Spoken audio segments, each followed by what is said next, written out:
Oi, gente, meu nome é Sara e junto aos meus colegas Ana Carolina, Brenner, Gabriel e Mariana, vou apresentar um mini seminário referente ao tema Anatomia Aplicada da Traqueostomia. E bom, para a gente introduzir esse assunto, eu vou falar sobre o que é a traqueostomia, quem precisa disso e também vou mostrar algumas classificações. Bem, a traqueostomia é um procedimento cirúrgico que envolve a abertura da parede anterior da traqueia com o intuito de fazer a comunicação com o meio externo, sendo que isso é feito por meio de uma cânula. As principais indicações para a traqueostomia são, primeiro, paciente com obstrução de vias aéreas superiores, paciente com intubação aerotraqueal prolongada, traumas complexos na região da face e pescoço, dentre várias outras situações. E sobre a classificação, ela ocorre de diversas formas. Quanto à sua finalidade, a traqueostomia ela é classificada em preventiva, quando ela é complementar a outros procedimentos, curativa, assegurando a manutenção da via aérea, e paliativa, em paciente terminal, para promover um conforto respiratório. Quanto ao tempo para a realização da traqueostomia, ela é classificada em eletiva, em pacientes que já têm a via aérea controlada, e de urgência, quando precisa de uma intervenção cirúrgica urgente. E quanto ao tempo de permanência, ela pode ser temporária ou definitiva. Agora a Carol vai falar a respeito da anatomia da região envolvida nesse procedimento. Olá, pessoal. Agora a gente vai falar um pouco sobre a anatomia da região da traqueia relacionada ao procedimento de traqueostomia.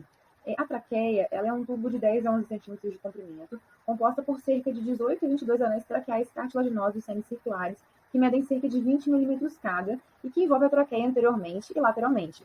Ela é limitada superiormente pela borda inferior da cartilagem cricoide e inferiormente pela carina da traqueia, que é a bifurcação da traqueia que dá origem aos brônquios principais direito e esquerdo. Posteriormente à traqueia, encontra-se o esôfago e anteriormente à traqueia, o arco aórtico. Além disso, a traqueia ela pode ser dividida na porção cervical e torácica. A porção cervical é nivelada das vértebras C6 a T1 e está encoberta anteriormente do primeiro ao terceiro anel pelo istmo da tireoide. E lateralmente possui relação com os lobos laterais direito e esquerdo da tireoide, sendo localizado anteriormente ao esôfago e vértebras e posteriormente ao arco da aorta. Já a porção torácica é nivelada de T1 a T4, às vezes T5, e se encontra inicialmente no mediastino superior, no ângulo de Louis, onde transita o arco da aorta. Anteriormente, ela é cruzada pela artéria carótida comum esquerda e pelo tronco bracocefálico. Já em relação à fáscia da traqueia, ela parte da cartilagem cricoide e chama-se fáscia traqueal, que é a continuidade da face cervical. Já os músculos infraioideos, que possuem relação com a tireoide, são os esternoioides e os esternotireoides. São eles que possibilitam o acesso à traqueostomia. Já em relação à vascularização e inervação, nós temos que a parte cervical da traqueia é suprida principalmente por ramos das artérias tireoides inferiores. As veias da traqueia drenam para as veias bracocefálicas por meio do plexo tireoide inferior. Em relação à inervação da traqueia, ela é feita pelos ramos do nervo vago e laríngeos recorrentes e também pelos troncos simpáticos. Já em relação à drenagem linfática, pelo que a gente vê nessa imagem, a gente tem que os vasos linfáticos drenam para os linfonodos pré-traqueal e paratraqueal.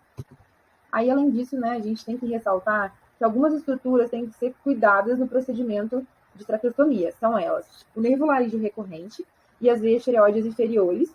Eles são localizados no sulco formado entre a traqueia e o esôfago, próximo à tireoide. O nervo laríngeo recorrente ele entra na laringe e passa a borda inferior do músculo constritor inferior da faringe, dividindo-se em ramos anterior e posterior. Também existem grandes vasos que estão lateralmente à traqueia, como a artéria carótida comum e as veias jugulares internas.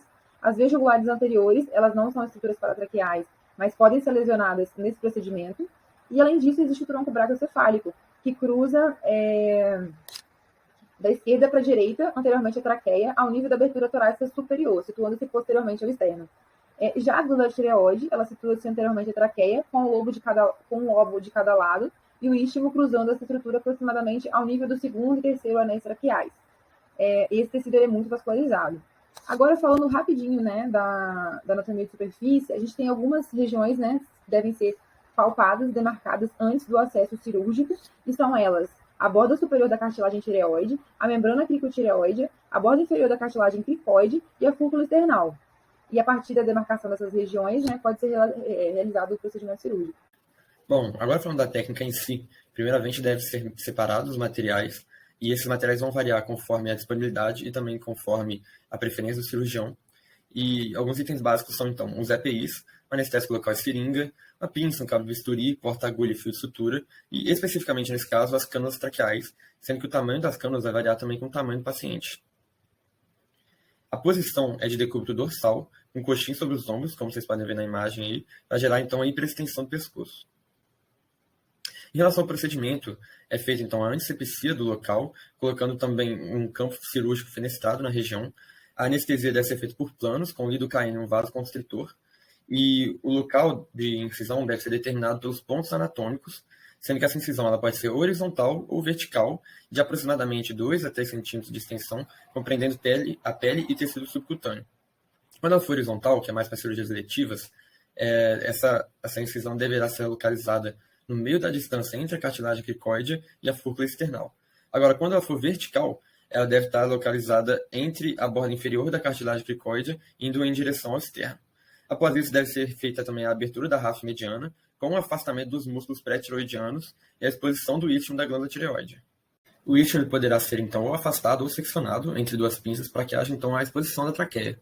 Depois disso, tem que ser, então, feita a dissecção da face pré-traqueal e, ao encontrar a traqueia, então, deve ser realizada a anestesia dela e do seu lúmen para evitar que hajam reflexos no momento da incisão dos anéis traqueais.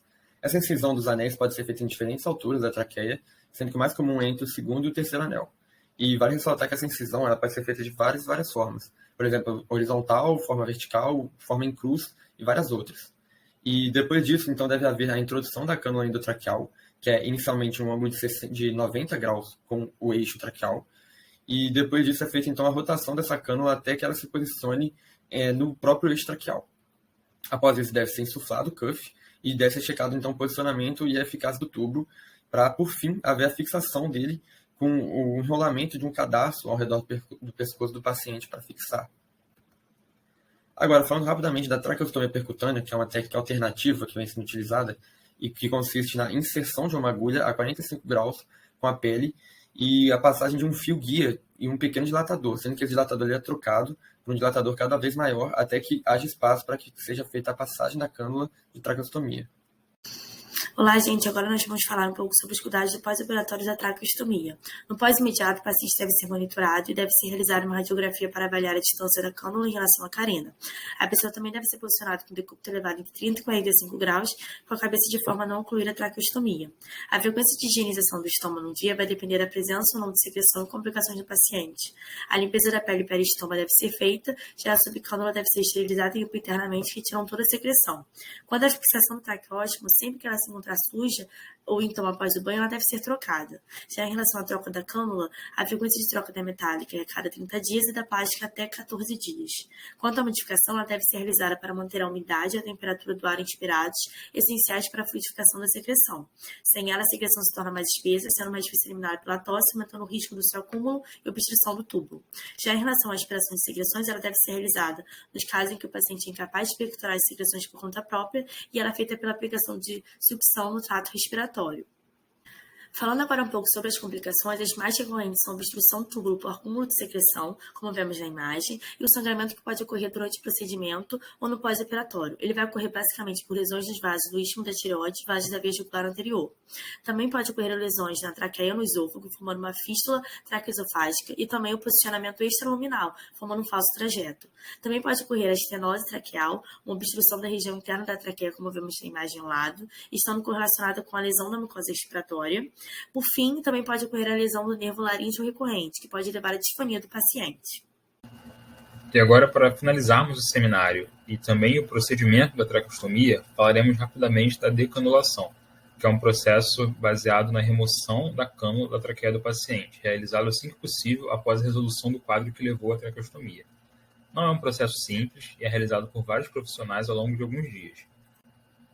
As suas etapas estão destacadas aqui no slide e as principais delas são a desinsuflação do cuff, que a imagem à direita demonstra que esse balonete azul já sem ar, a avaliação da perviedade das vias aéreas, que pode ser realizado também através de exames complementares como a broncoscopia e também em treino de tosse, importante para avaliar a capacidade que o paciente tem de controle muscular da região. Existem algumas situações como a estenose traqueal ou a broncopneumonia que são contraindicações para a realização da decanulação. Então, eles impedem esse procedimento. E esse foi o nosso seminário, agradeço pela atenção de todos. E essas foram as referências que utilizamos no trabalho.